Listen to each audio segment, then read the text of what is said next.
Looks like James Harden's having a hard time catching up with his comeback. Returning from a foot injury, the NBA star's got a lot of pressure on his shoulders, but it seems like it's going to be a bit harder for him to return to his best. Keep watching as we talk about the athlete's frustration with the minutes restriction and how his return's affecting a certain player in today's video. Let's dive right in. First up, James Harden made his return to the court following his foot injury. 15 ties, 16 lead changes.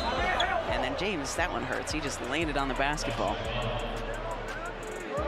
Looks like he may have banged knees. A couple of weeks ago, when news broke out that James Harden had once again injured himself, everyone was at the edge of their seats. After all, when you're an athlete playing one of the most physically demanding sports like basketball, a couple of injuries here and there are expected. For James, though, they've become somewhat of a routine. The star shooting guard for the 76ers suffered from a right foot tendon strain just 9 games into the season. Back then, no one was quite sure how long it'd take for the player to come back, and the news had come just one day after Harden played for 35 minutes before the team ultimately lost to the Wizards. Even though James said that he was feeling physically great at the training camp, the injury dampened all his prospects, and several people around him even saw him limping after the game. Last season, Harden missed 27 games with the Sixers because of his hamstring injury, and now with his recent tendon strain, he's missed a month of the season. But now that the recovery's been going as planned, the 10-time All-Star finally made his comeback and was upgraded to questionable for the first time in 14 games. Now, seeing as the shooting guards return to the court after a month of not playing, it's obviously going to be hard for him to fall back into rhythm. Before the game, Sixers head coach Doc Rivers said that James would be on a minutes restriction to sort of ease into the flow. And let's just say the player's not quite happy with this predicament. Coming up next, apparently he's pretty frustrated with the minutes restriction. And if we're being honest, for a player who's always been the star of the show, We talk about how you line up around the circle, but it's nice when you can just win it outright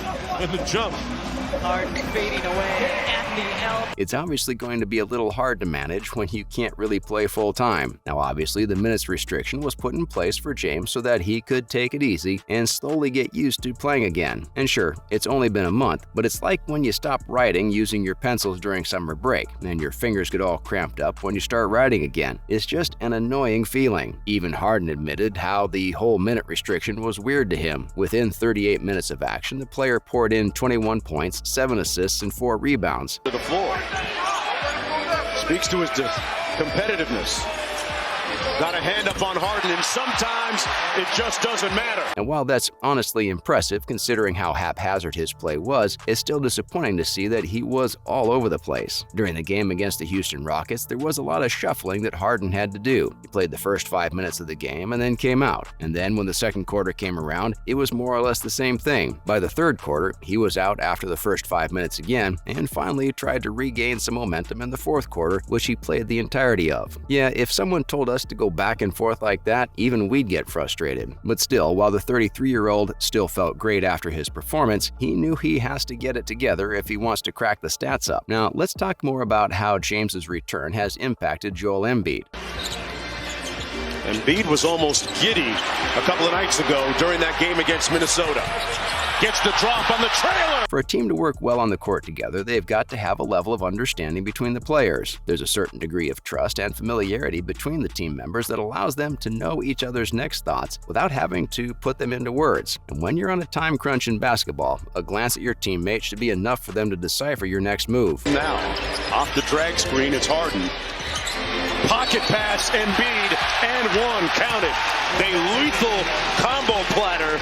When the Philadelphia 76ers broke up the undefeatable duo of Ben Simmons and Joel Embiid last season, many fans were curious to see how things would play out. We're not going to get into the details of all that drama with Ben last season, but when he was finally traded to the Brooklyn Nets in exchange for James Harden, all eyes were set on the 33-year-old to restore the glory of the Sixers. This new entry to the lineup gave the Sixers fan base a new dynamic duo, and soon everyone started expecting them to lead the team to new heights. Unfortunately, though, things didn't go as planned for any one of them. Even though Harden's been in great form despite recovering from an injury, Joel Embiid's not really playing his best. When the Beard was on a month-long rest following his injury, Joel led the team to win a low-scoring game against the Phoenix Suns as their sole superstar. But now that the shooting guard's back, there seems to be no understanding between the players. And if we're being honest, it's like Harden and Embiid aren't even on the same page, let alone court. What's more, even fans and experts have noticed a few changes. Now, obviously, when there's such a big change in a lineup, a rough start or two is expected. You need time to sort of get the know-how of your team and the managers, but when you're a legend in the NBA, there's not much learning that you need to be doing. Many fans have noticed that both Harden and Embiid look out of sync so far this season, and 76ers insider Keith Pompey also pointed out the same thing. Joel's body language felt poor and completely out of rhythm when he played alongside James Harden, a stark 180-degree difference from when he was playing with Simmons. And knowing that the 76ers are literally counting on this duo, if things go on like this throughout the season, then it's definitely going to be a huge concern for the organization. As we already talked about earlier, Joel has often donned the role of the sole superstar of the team, but when you've got a player like Harden on your team, it's hard not to get worried about being replaced. Rumor has it, if things continue to be like this, then James could very much replace Joel as the cornerstone of the franchise. And while hopefully none of this is blown out of proportion, we hope these two eventually find a way to play together in sync soon. Following up, how does Harden's foot injury impact the 76ers overall? James' foot injury didn't just increase the burden on Joel. He might have been playing at an all-star level, but his tendon strain certainly made things tough for everyone involved. As Joel took a massive workload in Harden and Maxi's absence, the team itself had to go through some loops to maintain its course. Now, as we know, Milton and Melton remarkably stepped up and did an amazing job keeping the team afloat. In fact, many people even commented that Milton had morphed into Harden light, while Melton was more of a Swiss Army knife, taking tough defenses to the next level and working as one heck of a secondary playmaker. Before Harden's injury, Milton wasn't really playing and often averaged around 3.9 points with a 1.4 assists per game. Even his playtime was 12.4 minutes per game. But now that two crucial players were out of the game, all the pressure fell on head coach Doc Rivers' staple choice on the court. Of course, now that Harden has returned, both players will have their minutes and roles reduced, but still, we can expect to see the magic still happen with Maxey out for a few more weeks. With Harden back, Milton will most likely defer his starting role to him, and even though he took the biggest leap in the time of need, there's a chance that he might get benched from here on. Last but not least, what does James have to say about his recent performance? We already know that Harden doesn't really blame anyone but himself for his recent performance, and while it wasn't really terrible, it's just not quite his usual self. While talking about his recent game, he shared that he felt all over the place and that he wasn't really making any excuses either. He did spill that his coach didn't want him to play as much either, but that's also understandable considering his fresh return. He also recalled having to fight to stay on the court, and knowing his competitive streak, it's obvious he wanted to bring it home for the boys. Even if his minutes were restricted, his talent's limitless, and there will be more games for you to be the all-star in, James. And that's a wrap for this video, you guys. What do you think about Harden's recent return? How long do you think it'll take him to bounce back? Let us know your thoughts in the comments section down below. As always, make sure to give this video a thumbs up and subscribe to our channel for more videos just like this. Until next time, see you soon.